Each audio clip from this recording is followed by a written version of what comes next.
आज की इस क्लास में आलंबन और उद्दीपन में अंतर पढ़ने वाले हैं। तो इस क्लास में आलंबन और उद्दीपन में क्या अंतर होते हैं इसको हम पढ़ेंगे। तो इस तरफ मैंने आलंबन की हेडिंग डाली है और इस तरफ उद्दीपन की हेडिंग डाली है। आलंबन क्या होता है इसको समझ लेते हैं।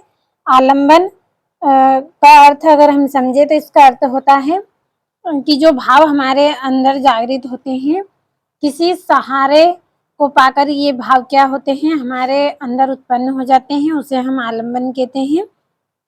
जब इसके अंदर आप पढ़ेंगे तो आपको अच्छे से समझ में आएगा कि किस तरह से। और उद्दीपन का मतलब है उत्पन्न होना। जो भाव होते हैं हमारे अंदर के वो भाव और तीव्र गति से उत्पन्न होते हैं। तो जो भाव उत्पन्न होते हैं उसे हम बोलते हैं उद्दीपन। तो उद्दीपन का अर्थ क्या होता है? उत्पन्न होना। और आलंबन का अर्थ क्या होता है? किसी का सहारा पाकर जो भाव हमारे अंदर स्थायी भाव होते हैं वो उत्पन्न हो जाते हैं, उसे आलंबन कहते हैं। तो इसका पहला पॉइंट समझ लेते हैं। इसका पहला पॉइंट है जिसके कारण स्थायी भाव उत्पन्न हो आलंबन कहलाता है। क्या कहलाता है? जिसके कारण स्थायी भाव उत्पन्न हो आलंबन कहलाता है। उद्दीपन किसे कहते हैं? आलंबन द्वारा उत्पन्न स्थायी भाव को तीव्र करने वाले कारक को उद्दीपन कहते हैं। तो इसको हम उदाहरण के द्वारा समझेंगे आलंबन और उद्दीपन को। तो यहाँ पे उदाहरण के लिए मैं बता रही हूँ आपको कि हम अगर कहीं जा रहे हैं, मान लीजिए हम जंगल में गए हैं और जंगल में हमें वहां पे सामने से देखने को मिलता है कि कोई शेर आया है और वहां का जो माहौल है वो कैसा है?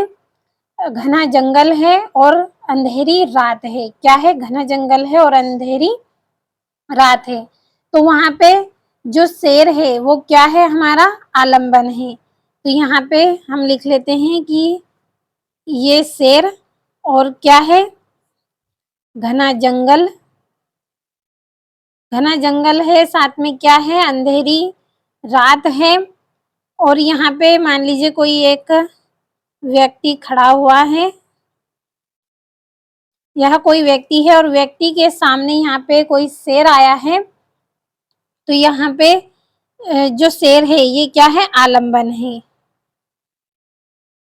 शेर क्या है? आलंबन है। घना जंगल है और अंधेरी रात है, तो ये क्या है? यहाँ पे उद्दीपन है। उद्दीपन किस तरह से है? ये यहाँ पे उद्दीपन इस तरह से है कि देखिए जैसे ही शेर हमारे पास आएगा तो हमें क्या लगेगा? हमें डर लगेगा। तो डर क्या है? हमारा स्थायी भाव है। क्या है? डर। डर हमारा क्या है? स्थायी भाव है।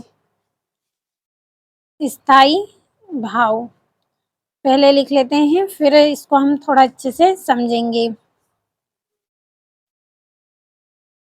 तो अब हम समझने का प्रयास यहाँ पे करेंगे कि देखिए कोई व्यक्ति है और इस व्यक्ति के सामने यहाँ पे कोई शेर आया है और शेर को देखकर इस व्यक्ति को यहाँ पे क्या लग रहा है? इसको डर लग रहा है। तो इसके अंदर कौन सा भाव है? डर। यहाँ पे इसके अंदर का जो भाव है वो क्या है? स्थायी भाव था।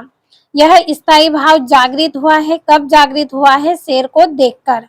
और जंगल है और अंधेरी रात है, तो ये दोनों क्या कर रहे हैं यहाँ पे?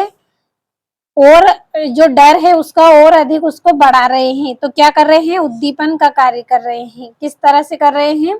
कि थोड़ा सा डर है उसके मन में, लेकिन अंधेरी रात है, घना जंगल है, तो उसका जो डर है वो और अधिक बढ़ गया है यहाँ पे।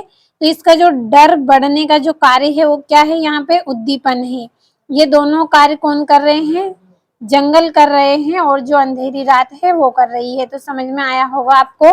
शेर यहाँ पे क्या है? आलंबन है।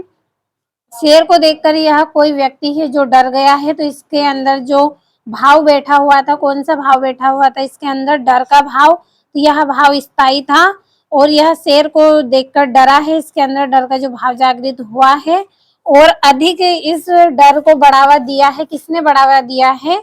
जंगल ने और अंधेरी रात ने इसको अधिक बढ़ावा दिया है। तो समझ में आया होगा आपको कि आलंबन और उद्दीपन क्या है, किस तरह से। तो जिसके कारण स्थायी भाव उत्पन्न हो आलंबन कहलाता है। शेर को देखा है, शेर को देखकर क्या हुआ है, यहाँ पे डर का स्थायी भाव, यहाँ पे भाव था डर का जो स्थायी था वह जागृत हुआ है किसको देखकर, शेर को देखकर। तो शेर क्या है, यहाँ पे आलंबन है। और यहाँ पे आलंबन द्वारा उत्पन्न स्थायी भाव को तो आप देख सकते हैं, जो हमारा स्थायी भाव डर था, आलंबन हमारा क्या है, यहाँ पे शेर है। शेर को देखकर हमारे मन में जो डर का स्थायी भाव है वो उत्पन्न हुआ और उसे तीव्र गति मिली है। किसके कारण मिली है, जो जंगल था और अंधेरी रात थी उसने उस डर को और अधिक तीव्र बढ़ाया है। तो उस तरह से यहाँ पे क्या कार्य हुआ है, उद्दीपन का कार्य हुआ है। तो समझ में आया होगा आपको अच्छे से उदाहरण के द्वारा। दूसरा पॉइंट है आश्रय एवं विषय आलंबन के भेद हैं। जो आश्रय है एवं विषय है ये क्या है, आलंबन के भेद है। आलंबन दो प्रकार का होता है, आश्रय आलंबन और विषय आलंबन। और ये यहाँ पे इसका दूसरा पॉइंट है बाह्य वातावरण एवं विषय की बाह्य चेष्टाएं उद्दीपन के भेद हैं।